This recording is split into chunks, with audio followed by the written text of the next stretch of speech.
Bueno, entonces los vídeos los tenéis ahí y este primer tema pues lo veis y no tengo nada más que decir. Este año quiero hacer pero una pequeña aportación. Este tema sobre todo se basa en la estructura segmentada. La estructura segmentada que está explicada en los vídeos, que en lo que consiste es en que en lugar de hacer unas instrucciones muy complejas como por ejemplo tendía a hacer el 386, el 486, el Pentium, pues ahora tienden a hacer una estructura que es de RISC, set resumido de instrucciones. Es decir, utilizar pocas instrucciones y instrucciones muy simples, muy sencillas. Lo cual implica, lógicamente, que para hacer una operación compleja, pues como puede ser, yo que sé, pues cualquiera de las que podíamos tener antes, ya no lo puedo hacer con una instrucción, sino que tengo que hacer con varias instrucciones. Tengo que utilizar una pequeña función. Eso ralentiza el sistema. Eso hace que el sistema pierda rendimiento, pero gana rendimiento desde el punto de vista de que lo que hacemos es, muy importante, hemos complicado el hardware, complicamos el hardware del microprocesador, pero lo que hacemos es crear una estructura segmentada en la que las instrucciones se parten en una serie de bloques, que lo que me permite es que como tengo todo el hardware encajonado o tapado con puertas, mientras estoy haciendo una operación elemental, o sea, una subinstrucción de una parte, puedo estar ejecutando la siguiente segmento de otra, y la siguiente de otra, y la siguiente de otra, así sucesivamente. De forma que antiguamente yo tenía que lanzar una instrucción, se ejecutaba entera, y hasta que no terminaba esa no empezaba a hacer la siguiente. Sin embargo, ahora me permite tener en el proceso de ejecución hasta 4 o 5 instrucciones en proceso de ejecución. Me encanta poner como ejemplo de estructura de segmentación el canal de Panamá. Para mí hay muchos, hay quien le gusta poner el sistema de producción de automóviles, la cadena de producción de automóviles. A mí me gusta el canal de Panamá. En el que tú dices, no, el canal de Panamá tiene 10 kilómetros, o no sé ni cuántos tiene, 10 kilómetros. Entonces lo que vamos a hacer es, vamos a coger y vamos a colocar 10 partes, 10 compuertas. ¿Y qué es lo que hacemos? Lo que hacemos es, cuando tiene que pasar un barco de un lado a otro, se abre la primera compuerta, entra el primer banco, se cierra la primera compuerta. Lo que hacemos es, como ya sabéis, echamos agua en esta compuerta para que suba el nivel. Cuando ya se han igualado la compuerta 1 y la 2, lo que hace el barco es pasar del depósito 1 al depósito 2. Cerramos la compuerta y luego sabemos que tiene que pasar al 3, y luego al 4, y luego al 5. Pero lo que sí vamos haciendo es, en el momento en que tengo un barco en la compuerta 2, ¿qué es lo que hago? Abro la compuerta 1 y entra el siguiente barco. Y en el siguiente supuesto, que sean 2 horas por cada compuerta del barco, pues bueno, pues resulta que al de 4 horas, el primer barco que ha entrado está en la tercera compuerta. Ya, pero el segundo barco que ha entrado está en la segunda y el siguiente está en la primera. Es decir, llega un momento en el que yo tengo todas las compuertas, todos los depósitos del Canal de Panamá con 10 barcos, y entonces ya sale el primero y entra el siguiente. Es decir, un barco tarda en pasar el Canal de Panamá 2 por 10, 20 horas. Ya, pero resulta que ¿cuántos barcos salen por unidad de tiempo del Canal de Panamá? ¿Cuántos barcos van saliendo por aquí? 1 cada 2 horas. Entonces he aumentado el rendimiento un montón, y esa es la característica. Ello implica una serie de inconvenientes. El primer inconveniente es que tengo que partir una instrucción, la tengo que partir en campos, en cosas, en partes bien claras y concretas, y que sean totalmente aislables, lo que hemos dicho, como el Canal de Panamá, que se cierre una compuerta para que no pase agua de uno a otro. Eso complica el sistema de hardware, ¿de acuerdo? Y ello supone también una serie de problemas que vamos a ir viendo.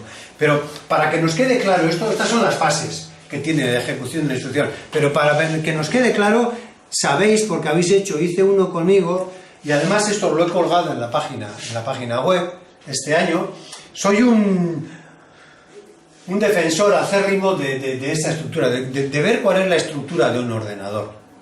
Estructura de un ordenador que, como habíamos dicho en su momento, tenemos la unidad de control, la unidad aritmético-lógica, la memoria, las unidades de entrada-salida, el reloj, las partes de ese reloj, y veíamos allá en lo que en su día fue estructura y tecnología de computadores 1, allá en la ingeniería técnica e informática, había esta estructura que tenemos aquí. Para mí entender esto es primordial para esta asignatura. Entonces me voy a tomar el tiempo. Aquí vemos la estructura de un ordenador. ¿Y qué vemos en la estructura de este ordenador? Estamos viendo en esta cosa diferentes partes. Primero tenemos la unidad de control, que es esta. Entonces esta es la unidad de control, que esa es no es la CPU. No. Es parte. La CPU suele ser más que eso. Hoy en día la CPU es esto más esto. Bueno, pues esto es parte de lo que es la CPU. Además me encuentro con la memoria, con los registros famosos de memoria, el de datos, el de entrada de datos y el de salida de datos. Me encuentro con la unidad lógica aritmética y me encuentro con los bancos de registros. Y recordar una cosa que he repetido un montón de veces en mi vida. ¿Cuál es el proceso de ejecución de una instrucción? Dentro de incluso de este registro de control tenemos una cosa muy importante que es el CP, el contador de programa, que es el que apunta a las posiciones de memoria en la cual se encuentra la instrucción a ejecutar. Y me encuentro con otra cosa muy importante que es que es el RI, el registro de instrucciones, que es el registro al que va a parar el código de operación que yo tengo escrito en memoria aquí para que se decodifique y se ejecute. ¿Cuál es el proceso? El proceso siempre es el mismo, si recordáis. Si yo arranco el ordenador, lo único que hago es cargar, o hago un reset del ordenador si tiene botón, lo que hago es cargar en el contador del programa el número 0. El contador de programa número 0 lo que hace es sacar el valor de este contador de programa y a través del bus, importantísimo, a través del bus de direcciones, este valor de contador de programa, el address bus, aparece en la dirección de memoria de la memoria y apunta a la posición de memoria, 0, cuando hago un reset. Lo que hace el sistema, y siempre es así, es coger el contenido de la posición de memoria 0, que por narices tiene que ser un código de operación, si no la lío, si no se atonta el ordenador, coge eso, me lo saca al registro, este de salida. Y del registro de salida, a través del bus de datos, es código de operación, pero recordar que la estructura von Neumann no hacía diferencia entre direcciones y datos. Entonces, tanto el código de operación como los datos que yo tengo aquí en memoria vienen a través del bus de datos. Entonces, a través del bus de datos entra siempre y porque sí al registro de instrucciones, a este registro. Y una vez que está en el registro de instrucciones, se puede decir que ya he encontrado la instrucción. Ya he encontrado lo que más adelante vamos a partir en la estructura esta que tenemos aquí. Vamos a ver cómo una instrucción se puede partir en diferentes fases. Entonces, hasta ahí se puede decir que es la parte de IF, la fetch. Entonces ya he ido a buscar el código de operación, ya he ido a buscar la instrucción. Y esa instrucción, en un sistema de los de antes, yo lo tenía en el registro de instrucciones. Una vez que yo la tengo en el registro de instrucciones, ya tengo ese código de operación que me dice que lo que tengo que hacer es sumar R1 más R2. Eso es lo que me está indicando él. Lo que tengo que hacer es decodificar. Hasta ahora yo solo lo tengo aquí. Entonces tengo que decodificar. Entonces, ¿qué quiere decir decodificar? Quiere decir que yo voy a coger eso. Aquí no se ve el decodificador, pero bueno, está. Vamos a suponer que está aquí dentro. Yo meto aquí, decodifico, ya sé que tengo que coger R1 y R2, sumarlo y llevar el resultado a R3. Ya sé que tengo que apuntar a R1 y a R2 y el resultado llevarlo a R3. Ya sé que lo que voy a tener que hacer es, si la unidad lógica aritmética es esta, que lo es, voy a tener que coger el R1 y meterlo aquí, el R2 y meterlo aquí. Y cuando se ejecute, que todavía no he empezado, el resultado lo tendré que meter en R3. Pero todavía no he empezado la ejecución. Simplemente he hecho la búsqueda teniendo aquí el código de operación, la decodificación, preparando todo para que se empiece a ejecutar, es decir, tomando los valores, en ese caso, de los registros, o se podría dar el caso que la instrucción me dijese, que no es en nuestro caso que vamos a tener aquí, me dijese que tengo que sumar el contenido de la posición de memoria 1200 con R4.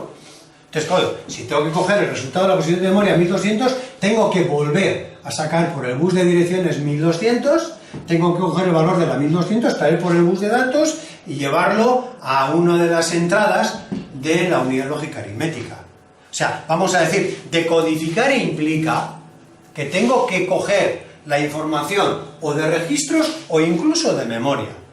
Tengo que acceder al exterior, porque tened en cuenta que la memoria está fuera de la CPU. La CPU es esto, la memoria está fuera. Eso es decodificar. Ya estoy ya preparado. ¿Cuál es el siguiente paso? El siguiente paso que tengo que hacer, bueno, no lo he puesto aquí, lo voy a poner en un momento, es la segunda. La segunda es la decodificación, que es decodificar y además leer los datos. La tercera que tengo que hacer es ejecutar. Punto. Para eso, de eso se encarga este elemento que tenemos aquí, la unidad de control. ¿Recordáis cómo ponía yo la lavadora? El famoso programador de lavadora. Pasito a pasito, pam, pam, pam, pam, pam, pam, ejecuta la instrucción. Es decir, en este caso lo que va a hacer es, pues meter aquí, si lo que tenemos que hacer es sumar R1 más R2, va a meter aquí el código correspondiente para que esta unidad lógica aritmética sume. Y además va a meter aquí la orden de escritura para que el resultado de la operación se guarde aquí. Va a tener que hacer todo eso. Dependiendo de la instrucción que sea, esta fase de ejecución puede tener un ciclo, o dos, o tres, depende de la complejidad de la instrucción. Entonces, esta parte que hemos dicho aquí de la ejecución puede tener una o varias, uno o varias señales de reloj. Tener en cuenta que para cada fase de estas, normalmente necesito un impulso de reloj, un clock. Bueno, pues a veces no, a veces aquí necesito más. Si tengo que volver a ir a memoria a buscar un dato, necesito más. Entonces la ejecución puede ser uno o más. Bueno, una vez que yo ya tengo ejecutado, lo que yo tengo que hacer, una vez que tengo ejecutado, ya tengo el valor del acumulador aquí, hemos dicho que lo teníamos que llevar al R2. Por lo tanto, tengo que coger esto, apuntar, para que esto se guarde, dar la orden de write, para que se guarde en el R2. Hombre, lo normal, o a veces, lo que ocurre es que yo, en vez de guardarlo en R2, lo tengo que guardar en memoria.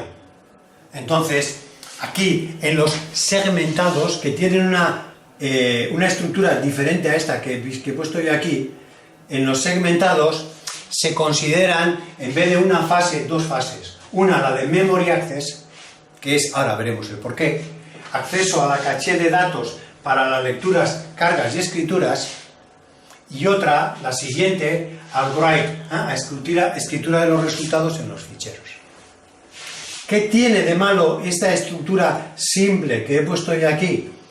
Que no nos permite partir las operaciones, no nos permite colocar compuertas como el canal de Panamá, cada pocas cosas, porque, si ya tengo el resultado aquí, ya no tengo que meter aquí, tengo que habilitar cosas para que eso vaya para allá. Entonces, claro, ¿qué es lo que me ocurre? Aquí volvemos a seguir teniendo siempre el mismo problema, que es el problema del cuello de botella, que son los buses de direcciones y de datos.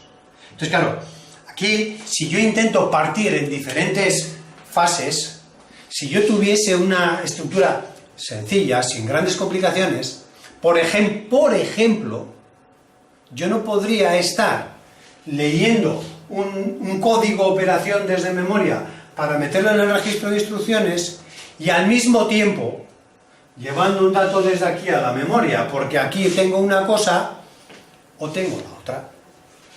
Entonces, claro, esta estructura no nos deja trabajar de una manera cómoda en una estructura de segmentación, también conocida como pipeline.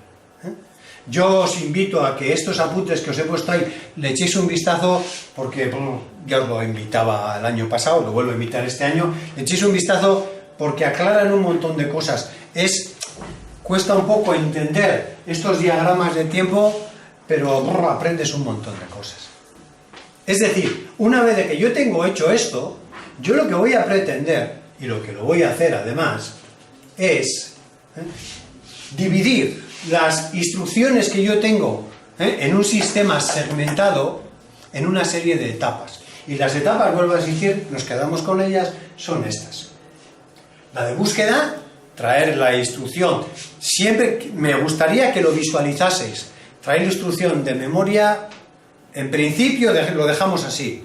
De memoria al registro de instrucciones. Ocupo bus de direcciones.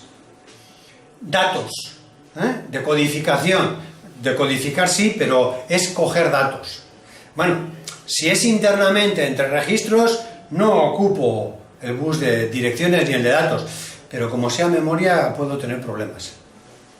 Ejecución. Dependiendo de la instrucción, una o varias. Ciclos de reloj. Acceso a memoria. La escritura podría ser esto. Aquí se reparte en dos. ¿Por qué? Porque realmente la estructura que yo voy a tener en este... Además, si habéis empezado a leer el libro a huevo, Organización lógica de la segmentación de instrucciones de la ASG de 5 etapas. La ASG. La ASG. Coño, es la ASG. La ASG no es ni más ni menos que un microprocesador segmentado tipo que han creado ellos. Entonces te dice, mira, vamos a tomar como base este, como suelo decir yo, ¿no? Este 600 para aprender mecánica. Pero vamos a tomar como base este sistema para aprender cómo funciona la segmentación. Y si analizo este sistema, esto que tengo aquí, con lo que me encuentro es con esta estructura que tenemos aquí, esta, que bueno, pues, ¿qué se ve aquí? Hombre, pues aquí vemos el contador de programa. Ah, bueno, eso ya conocemos. Contador de programa que antes lo que hacía era apuntar a memoria. ¿Qué es lo que ocurre aquí? Que ahora yo tengo aquí una caché de instrucciones. Sabéis que tenemos problemas en el bus de direcciones y en el bus de datos, y para eso creábamos la caché. Y la caché, cuando veíamos en Estructura de Computadores 1, para lo que hacíamos era para traer la memoria a zonas específicas internas del microprocesador cuando tuviésemos libre el bus para ir ganando tiempo. Bueno, pues aquí vamos a tener dos cachés, la caché de instrucciones y la caché de datos, que es lo que vamos a pretender. Es decir, yo a partir de ahora, en mi microprocesador segmentado, en vez de pensar que voy a ir a memoria a buscar un código de operación, de eso me olvido, ya habrá alguien que haga eso, y lo que voy a hacer es traer código y meterlo aquí dentro del microprocesador. O sea, ya lo tengo ahí. Ya, el hecho de ir a buscar una instrucción no significa tener que acceder a memoria externa. Con lo cual, de aquí entramos a la lógica de decodificación. Es decir, esta es, podríamos decir que esta es la fase de búsqueda, la fetch, y esta es la de decodificación. Yo aquí lo que hago es decodificar. Es decir, decodifico la instrucción y además tengo aquí los ficheros. No me gusta a mí lo de llamarle ficheros de registros, no me gusta, pero bueno, me lo como con patatas. ¿Cómo le llamarías? Yo y el banco de registros. Pero bueno, pero pasa que ya no ya. El banco de registros es el conjunto de registros. Para mí un fichero es una cosa un poco como más secuencial. Es lo que quedaba a la izquierda, ¿no? Ahí todo. Exactamente, eso, es un banco. Para mí fichero, el concepto de fichero es algo secuencial. Pero bueno, son cosas mías, no me hagáis demasiado caso. Entonces, bueno, pues el fichero de registros. Entonces yo aquí voy a tener todos los datos. Y a continuación lo que hago es entrar en la fase de ejecución. Para ejecutar, ¿yo qué necesito para ejecutar? Pues una unidad lógica aritmética, la tenemos aquí. Y además, para ejecutar, ojo, muy importante, que no se nos olvide, también resulta que voy a tener que ejecutar cuando hago saltos condicionales. Porque si digo, oye, si se cumple esta condición, salta a más 5. ¿Qué tengo que hacer? Tengo que coger el valor del contador de programa y sumarle un 5. Tengo que coger el valor del contador de programa y sumarle un 5. O sea que eso en parte es una ejecución. Un salto condicional implica una ejecución. Entonces, bueno, esta es la parte de ejecución. Esta. Daros cuenta, búsqueda, decodificación, ejecución. A continuación, guardar. Ahí decíamos guardar en memoria. Ya, pero ahora ya no es la memoria externa. Ahora es una memoria caché de datos. Yo lo escribo aquí, punto. Yo lo escribo aquí. Ya vamos a ver que esto va a tener luego grandes ventajas. Y el último paso es coger y el valor de lo que yo he guardado aquí en esta caché, guardarlo ¿dónde? Pues si tiene que ser en un registro, en un registro. Si tiene que ser en memoria externa, donde sea.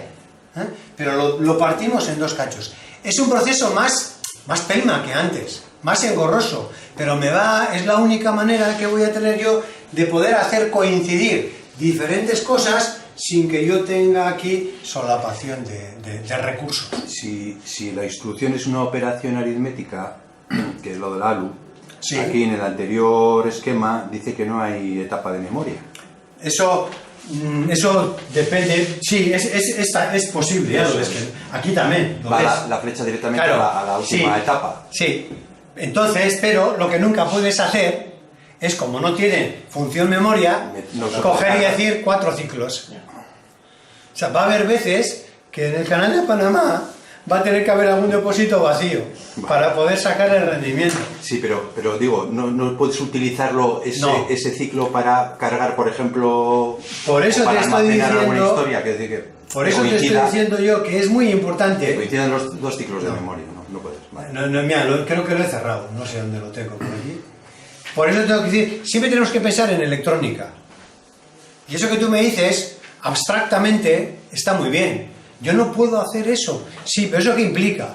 Eso implica que tienes que atacar al hardware. Tendrías que coger y mediante un sistema que fuese, eliminar este paso, pero siempre con hardware. Siempre a ver cómo hago yo. No puedo yo, eso, abrir en el canal de Panamá.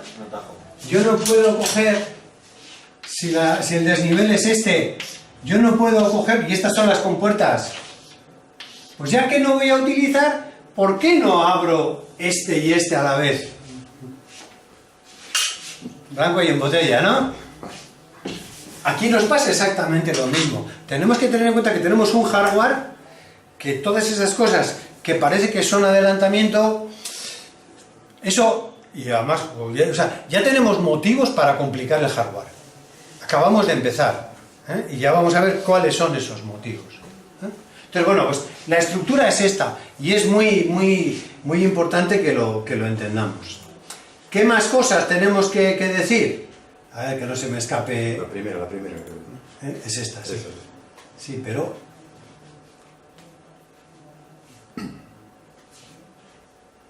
Esperad un segundo. Aquí. Bueno, si entendemos esta estructura, lo que vamos a hacer aquí es ver lo que tú me comentabas ahora, o lo que Claro. queríamos comentar, era eso es como se traduce. Bueno, ya hemos visto que ellos se han inventado, se han sacado de la manga, y es importante esto, empezar por ahí, se han sacado de la manga procesador segmentado, con esta estructura hardware.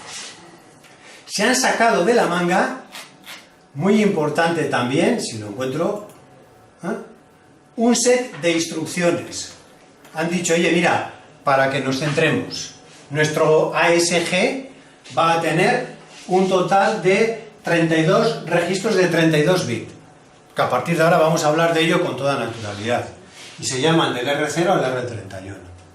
Además, vamos a tener en coma flotante un total de 32 en simple precisión o 16 de 64 bits, con lo cual ya les vamos a llamar, importante, F0, F2, F4, F6, F8, no existe el F1, que lo tengamos en cuenta.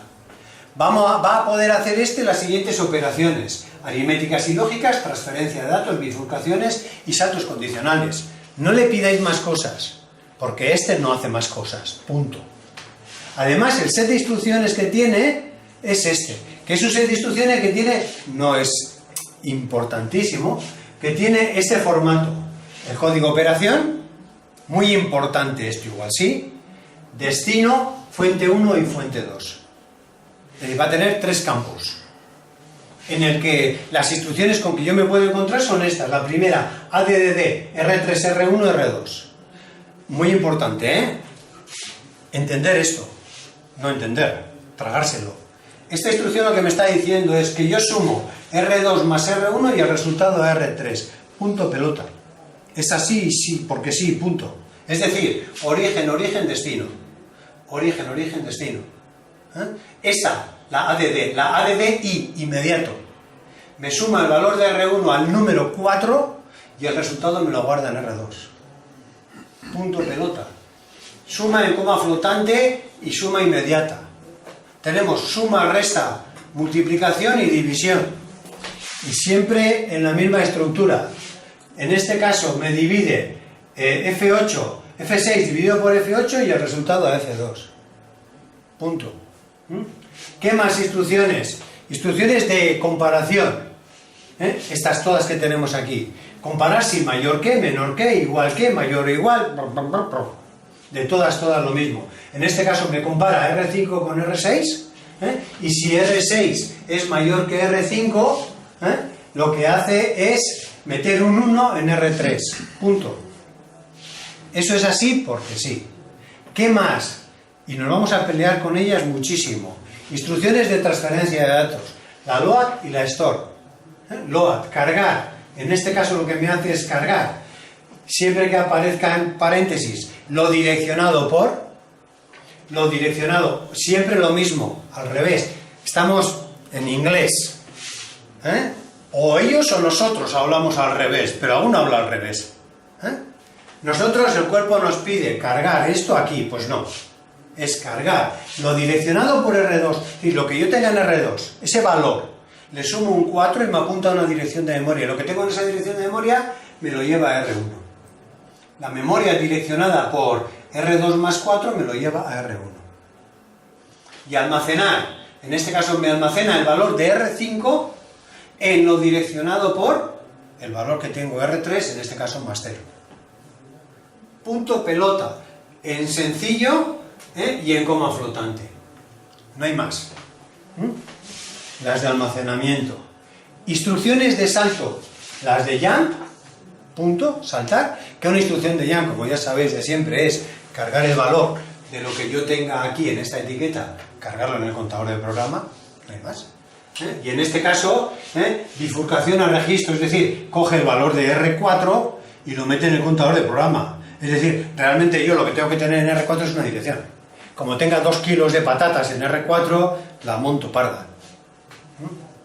Esto es lo que me hace. Más branch sin equal, a 0, es decir, salto si igual a 0, branch si non equal, z, salto si distinto de 0, salto mayor que, salto menor que. Ese es el set de instrucciones de este ordenador, y no hay más. Con eso vamos a trabajar hasta final del curso. No hay que sabérselas de memoria, hay que ponerle un post-it como tienes tú ahí, para saber dónde está, y cuando os haga falta echarle un vistazo y ver lo que hace esa instrucción. ¿Qué más cosas tenemos aquí? De todo ese grupo de instrucciones, todas van a tener 5 etapas, lo que me decías tú. No, y no se puede saltar. Por ejemplo, las instrucciones de ALU, que no necesitan escribir en la caché de datos. No se puede en este, porque el tío lo ha hecho así, el del libro, claro, como dices, pero igual en la realidad se puede. Decir, es complicado, es muy complicado. Es muy complicado. Ya, todavía no sabes eso. Cuando llegue el final del curso vas a decir, mira, que se quede ahí. Tengo que poner yo a ello. No, le dices al final cuando llegue al final del curso dices, mira, casi como que por ese ciclo que te quedas ahí. Ya verás. Ya, porque era uno. Ya verás. Bueno, las de ALU, ¿qué me hacen? Leer la instrucción, decodificar, ejecutar y guardar en registro. No necesita meter en memoria caché.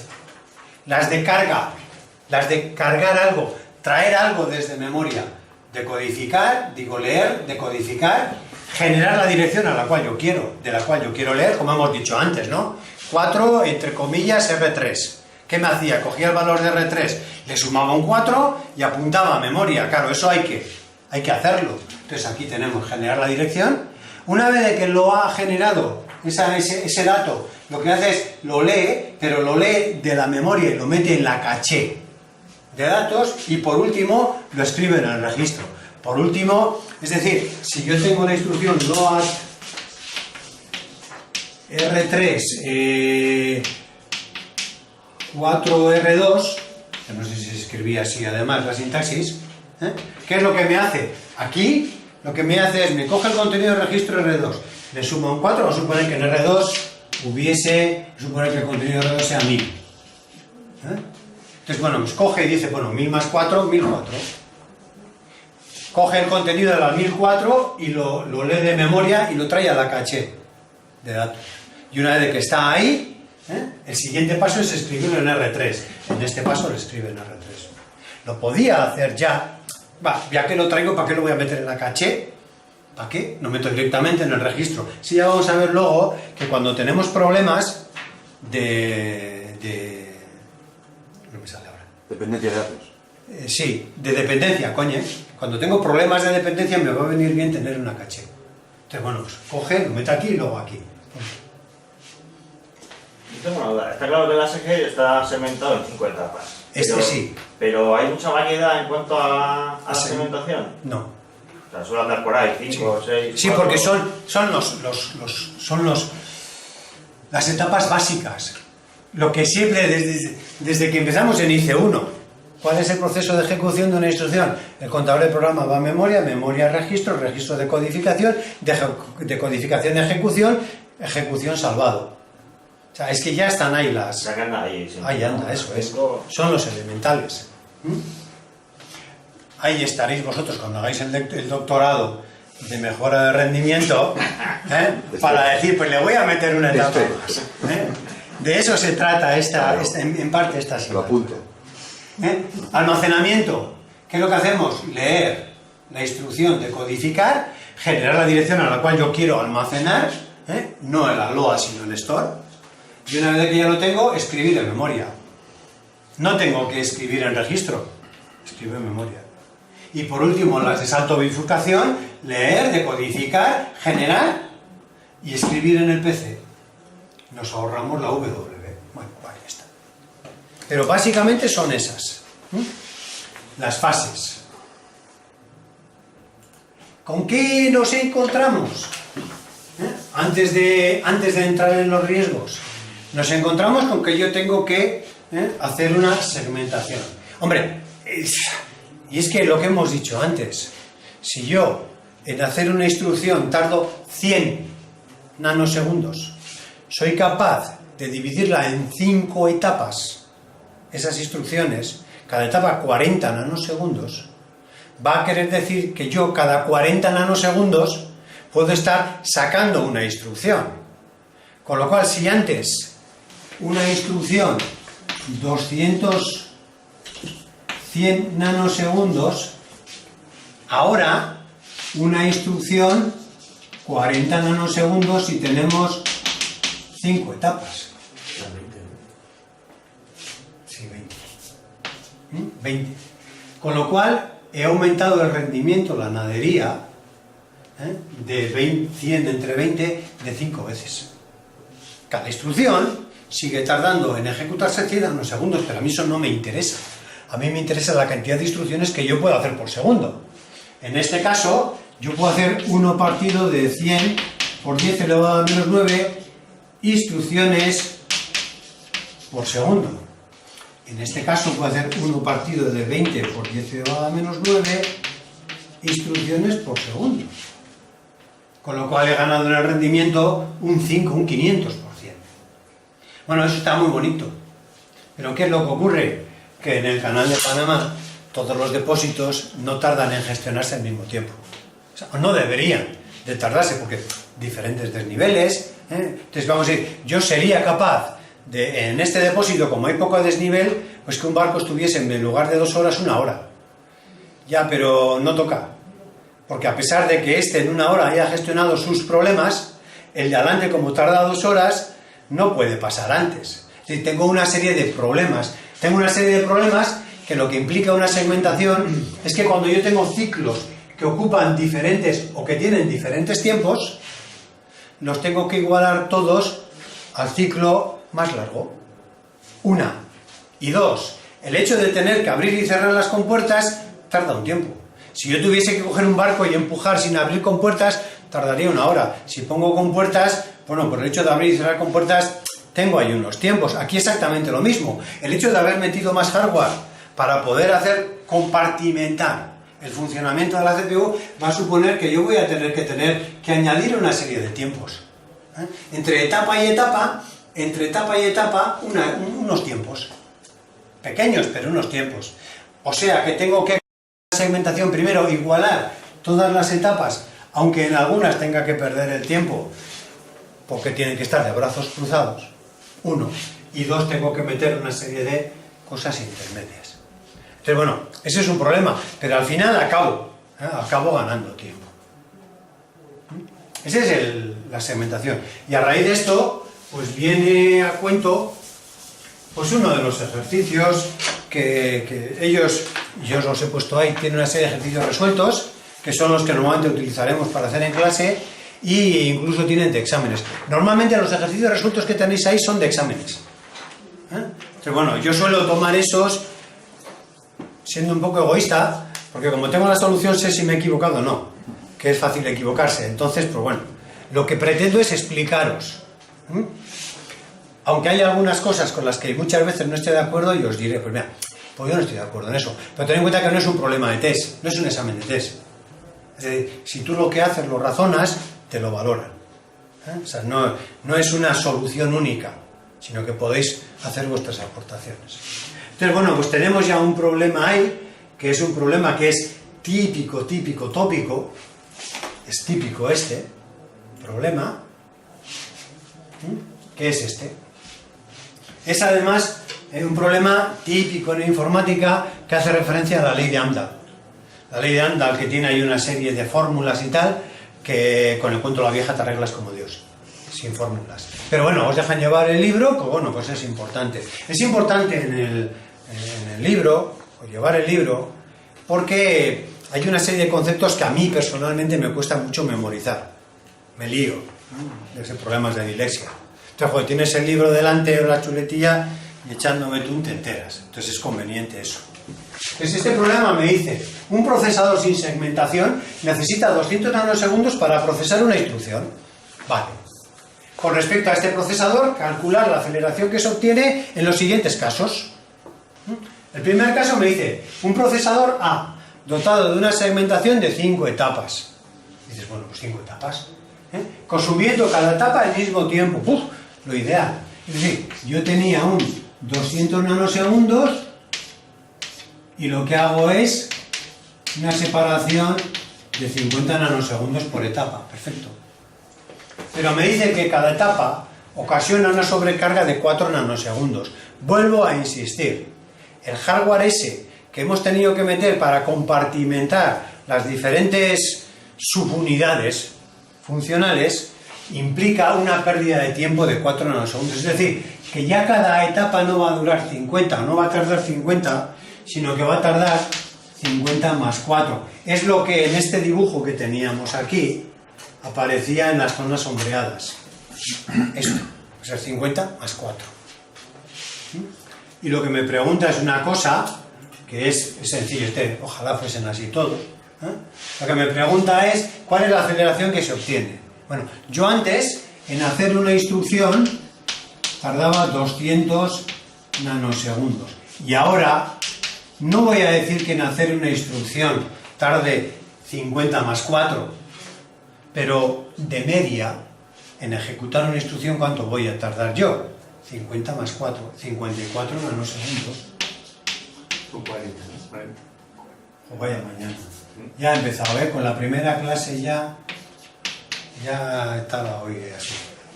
44 nanosegundos de media. Con lo cual, ¿cuánto he acelerado? 200 dividido por 44, pues bueno, pues lo que me salga, no sé dónde está. La aceleración es de 4,5. Supongo que esto saldrá 4,50 y pico. Entonces, bueno, ya he conseguido daros cuenta que cuánto he aumentado el rendimiento. ¿Vale? Y la segunda casuística que me dice es esta. Y en el caso de que el procesador sea un procesador B, también con una segmentación de 5 etapas, pero con unos tiempos de 30, 40, 50, 50 respectivamente. Y siendo la sobrecarga por cada etapa también de 4 nanosegundos. O sea, aquí ya tenemos un problema. Antes, una instrucción, 200 nanosegundos. Ahora, una instrucción sería el tiempo más largo de las etapas, 50, más los 4 nanosegundos, 54 nanosegundos, de media. O sea, ya hemos perdido, ya es un problema. Ya, daros cuenta, no me interesa hacer etapas que hagan muchas cosas, que es un poco la diferencia entre los ordenadores de resumen, de set de instrucciones resumido y de set de instrucciones complejo. Que ya decía, pues es que si lo hago eso, si pongo aquí un hardware que ya me haga el logaritmo, pues ya está. Ya, y cuando no necesites hacer logaritmos, ¿qué leches pasa? Vas a estar perdiendo tiempo. Entonces, esa es la historia. Entonces aquí 54. Pero bueno, vamos a ver qué pasa. Que ahí todavía me está diciendo algún otro problema. Porque el hecho de que las instrucciones ahora sean más sencillas no quiere decir que todas las instrucciones son así. Un poco lo que comentabas tú antes, ¿no? Un 20% de todas las instrucciones de segmentación son detenidas durante un ciclo de reloj. Aquí lo que ocurre es que, y vamos a ver por qué, por dependencia de datos, lo que ocurre es que yo no puedo coger y poner todas las instrucciones seguidas una detrás de otra o una solapada a la otra, porque vamos a tener problemas. Entonces, hay veces que tengo que detener una instrucción. Espera, ¿a qué? A que se haga esto porque te hace falta este dato. Entonces, lo que me dice es que el 20% de todas las instrucciones se detienen un ciclo de reloj. Un ciclo de reloj son 54 nanosegundos. Y un 5%, y ya no sé ni lo que digo, y un 5% durante 2 ciclos de reloj. Es decir, un 20% de instrucciones para ejecutarse necesitan 2 ciclos de reloj. Bueno, un ciclo de reloj de detención y uno de ejecución, 102, es decir, 108. Y un 5% necesita 3. 3 por 54, 162 nanosegundos. Es decir, el 20%, el 75% de las instrucciones tardan 54 nanosegundos. Ahora dices, bueno, ¿y qué? ¿Cuánto ha aumentado aquí el rendimiento? ¿Qué aceleración he tenido? Tengo que aplicar la ley de Amdahl, que es decir, que bueno, pues un microprocesador puede mejorar en función del tiempo que se esté ejecutando la mejora que yo hago. Claro. Entonces la forma de hacerlo es tan sencillo como decir, el tiempo medio será igual a el 75% de las instrucciones, 54, bueno, casi vamos a hacer una cosa. El 75% de las instrucciones, 54 nanosegundos. Más el 20% de las instrucciones, 108 nanosegundos. Más el 5% de las instrucciones, 162 nanosegundos. Con lo cual, el tiempo medio de ejecución de una instrucción, ya que tenéis la calculadora, 70,2 nanosegundos. ¿Cuánto he aumentado el rendimiento?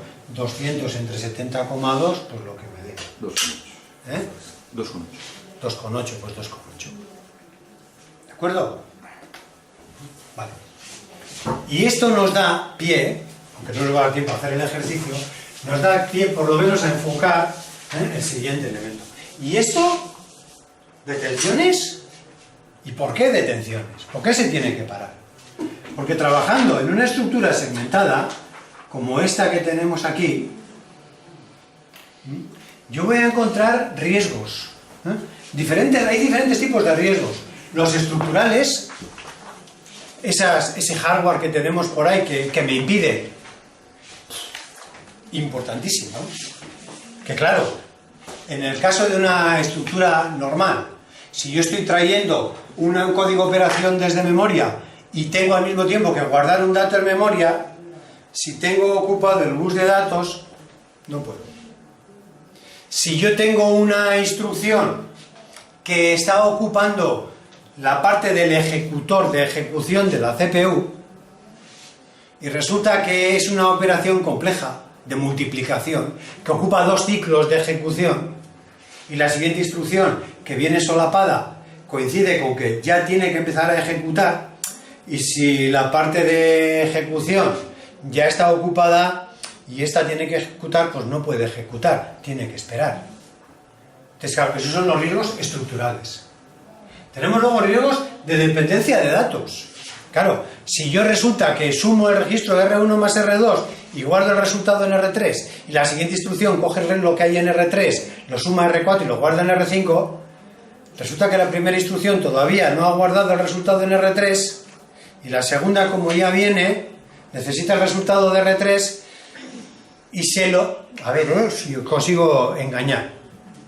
Si resulta que esta coge el resultado antes de que la otra lo escriba, esta lee antes de que la otra lo escriba, pues ahí tengo problemas. Esos son dependencias de datos. Y luego riesgos de control que se originan en instrucciones. Si yo tengo una típica instrucción de salto condicional, oye, saltas y patatí. Claro, esa es una instrucción que va a tardar en ejecutarse 5 etapas. Si la siguiente instrucción, la siguiente que viene escrita justo debajo, es una instrucción de suma, y ya la empiezo a traer, ya la empiezo a decodificar, resulta que cuando he terminado de leer y de ejecutar la instrucción de salto condicional, si tengo que ejecutar el salto, todo lo que he estado haciendo con la instrucción que había debajo, lo tengo que echar a la basura, porque no me sirve para nada, porque no es la siguiente instrucción que yo tengo que ejecutar. Entonces, claro, ahí tengo también problemas de riesgos de control. Una opción de evitar ese problema, en este caso, de los saltos condicionales, es decir, oye, ¿qué? Instrucción condicional. 5 etapas, nos esperamos a que termine y luego seguimos trabajando. La opción más tonta y sencilla. Bueno, ahora nosotros nos vamos a centrar, hombre, en los riesgos estructurales, aunque no queramos, los vamos a estar trabajando continuamente. Nos vamos a centrar en los riesgos de dependencia de datos. Riesgos de dependencia de datos, tal y como os he dicho, son aquellos en los que los datos de uno dependen, el resultado de uno, creo que este no es. Ah, es estructural, sí. Este es estructural. Bueno, ya vamos a ver. En riesgos de dependencia de datos se dividen en 3 tipos. Os voy a decir la verdad, creo que es el 4º año que doy la asignatura. Y hasta este año no le he pillado el truco. La culpa es mía, porque mi inglés es bastante deficiente. Pero este año me he dado cuenta. Si veis las traducciones por ahí, y siempre desde mi punto de vista, además estoy grabando, entonces tiene que ser desde mi punto de vista, para mí están mal hechas todas las traducciones en todos los, hasta en la Wikipedia. Desde mi punto de vista. Entonces yo os digo, si cogéis mi punto de vista lo vais a entender, si no os va a costar 4 años entenderlo. Son 3 tipos, las RAW, WAR y WAP. ¿Qué es la RAW? La RAW es Read After Write. Aquí leemos leer tras escribir. Yo no lo entiendo así, porque en inglés las siglas ¿cómo son? RISC.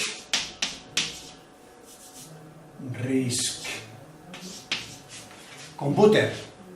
Set de instrucciones reducido.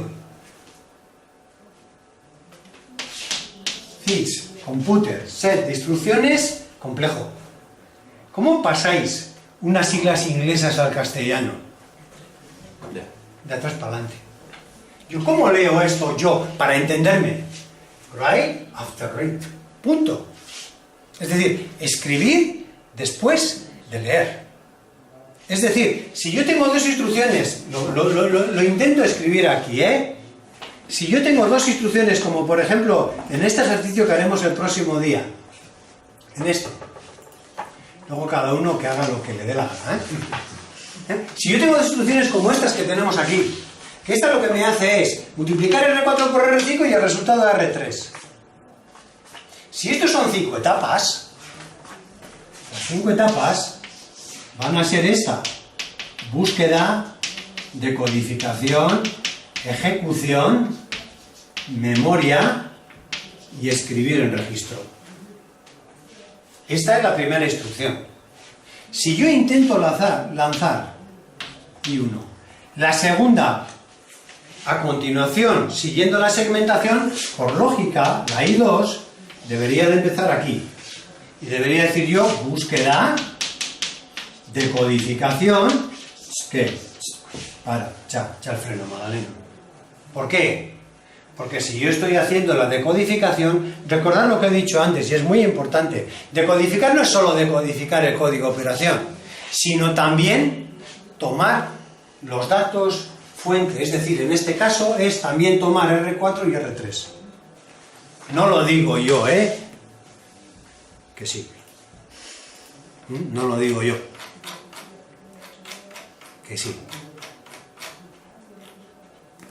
Y de decodificación de la instrucción y lectura de sus operandos del fichero de registros.